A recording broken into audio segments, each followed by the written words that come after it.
Di sini siapa tokonya yang setelah lebaran kemarin ini lagi mengalami penurunan. Nah, pasti gitu teman-teman. Jadi buat teman-teman jangan khawatir, itu sudah siklus tahunan seperti biasa. Semua retail itu kalau habis lebaran pasti ada penurunan buat traffic maupun penjualan. Itu sudah hampir, saya jualan online hampir 5 tahun itu pasti seperti itu teman-teman. Cuma ada beberapa retail juga kategori tertentu itu masih ada peningkatan.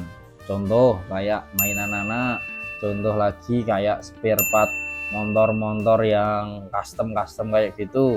Itu banyak teman-teman yang jualan mainan anak maupun spare part motor itu masih naik untuk penjualannya. Oke, itu teman-teman topik yang kita bahas hari ini. Tapi sebelum kita mulai videonya lebih jauh lagi, saya pribadi mohon maaf, minal aidin wal faizin. Mungkin selama kita buat konten kemarin itu ada salah kata ataupun kurang berkenan di hati teman-teman semuanya, saya pribadi mohon maaf yang pertama itu. Terus yang kedua, mungkin juga ada beberapa minggu yang lalu kita nggak sempet update atau upload video ya teman-teman.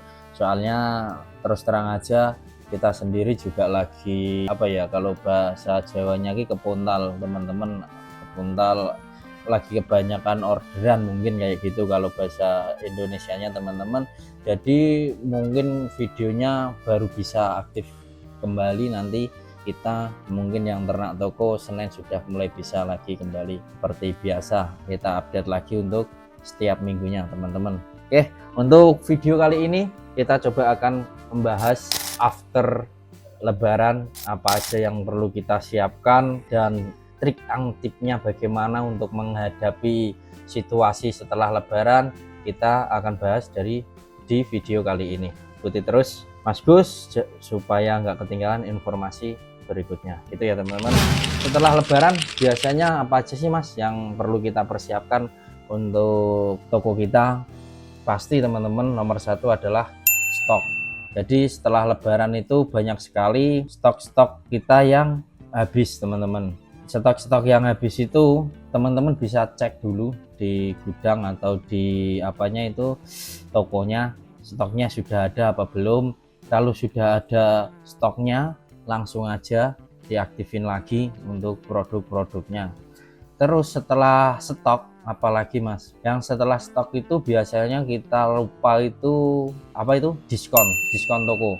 Diskon toko itu kan biasanya kalau lebaran banyak, kalau teman-teman seller rata-rata ya itu kalau dia nggak pengen aktifin fitur libur di toko, itu biasanya teman-teman itu mainkannya di harganya itu nggak ada diskon, jadi harganya jadi tinggi sekali. Dan setelah lebaran itu jangan lupa diaktifin kembali. Mungkin kalau sudah ada campaign boleh disubmit kembali kalau sudah ada stoknya. Terus yang ketiga, yang terakhir itu adalah iklan. Itu ya teman-teman, jangan lupa kalau sudah ada stoknya, terus diskonnya, harga coretnya, paket combo, flexi kombonya itu diaktifin semua. Kalau sudah ada semua langsung dibantu dengan iklan. Jangan sampai iklan kita itu berhenti teman-teman, berhentinya terlalu lama, nanti otomatis algoritmanya si Shopee akan memulai lagi dari awal, dari nol lagi. Tapi kalau selama lebaran kemarin hanya iklannya off selama 1 minggu atau mentok 2 minggu, saya rasa masih aman teman-teman. Terus kalau sudah dilakukan semuanya, teman-teman akan jadi pemenang. Jadi pemenang dalam arti biasanya itu after Ramadan atau lebaran itu banyak seller-seller yang masih kosong stoknya. Teman-teman kalau nggak percaya boleh dicek tuh di marketplace. Mungkin yang satu kategori teman-teman itu rata-rata produknya pasti dibuat PO. Kalau nggak dibuat PO, dia pasti dibuat stoknya kosong. Kalau nggak ya pasti harganya masih tinggi gitu teman-teman.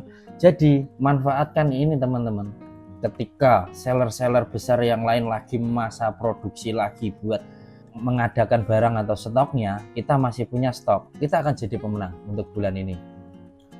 Soalnya kenapa teman-teman? Nanti kalau seller-seller besar yang sudah punya stok banyak itu, kita pasti akan juga mengalami penurunan lagi. Nah, jadi kalau ketika sekarang bulan ini teman-teman masih punya stok, jangan khawatir Mas, saya lebaran kemarin stoknya masih banyak, nggak apa-apa teman-teman. Justru after lebaran ini teman-teman harus kejar untuk penjualannya. Karena banyak sekali seller-seller yang besar itu lebaran stoknya kekurangan, habis, dan ini baru masih produksi.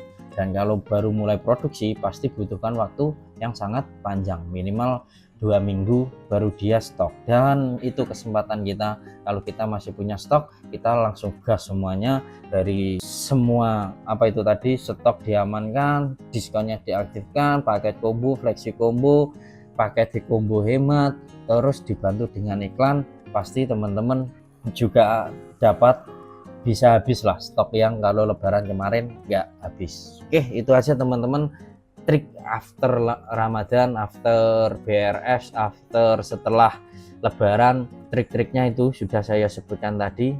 Semoga nanti kedepannya jangan khawatir, pasti tapi kalau bisa teman-teman dicek lagi trafficnya, jangan sampai anjloknya begitu banget, jauh banget gitu loh teman-teman, maksud saya. Soalnya bandingin jangan sama bulan Maret. Kalau bulan Maret di bulan Ramadan pasti naik, bandinginnya sebelum Ramadan, mungkin bulan Februari atau Januari. Kalau traffic teman-teman, orderan teman-teman bulan April ini masih mungkin mendekati ada penurunan tapi nggak jauh-jauh banget dari bulan Januari atau Februari, berarti toko teman-teman masih aman. Tapi kalau teman-teman bulan lebih baik dari bulan Februari, teman-teman mungkin salah satu yang saya sebutkan tadi, seller yang masih punya stok, dan kemungkinan teman-teman menjadi pemenangnya karena teman-teman masih punya stok, seller yang lain nggak punya stok. Gitu aja ya teman-teman informasi kali ini. Kalau teman-teman masih bingung, pengen dibantu Mas, aku masih bingung nih apa yang bisa saya kerjakan karena soalnya toko saya di bulan ini turunnya drastis banget. Nah, nanti teman-teman bisa komentar aja, Mas, aku pengen didampingi dong untuk optimasi toko saya lagi supaya bisa naik lagi untuk omset dan traffic dan penjualannya. Gitu ya teman-teman. Nanti tak bantu sebisa saya. Kalau emang ada waktu, bolehlah kita ngadain meeting Zoom atau yang lain sebagainya. Oke, itu aja tips kali ini teman-teman.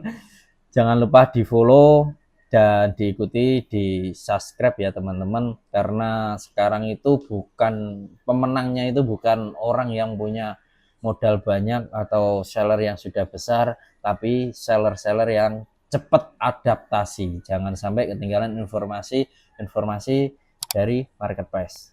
Itu aja teman-teman, jumpa lagi dengan Mas Gus di video berikutnya.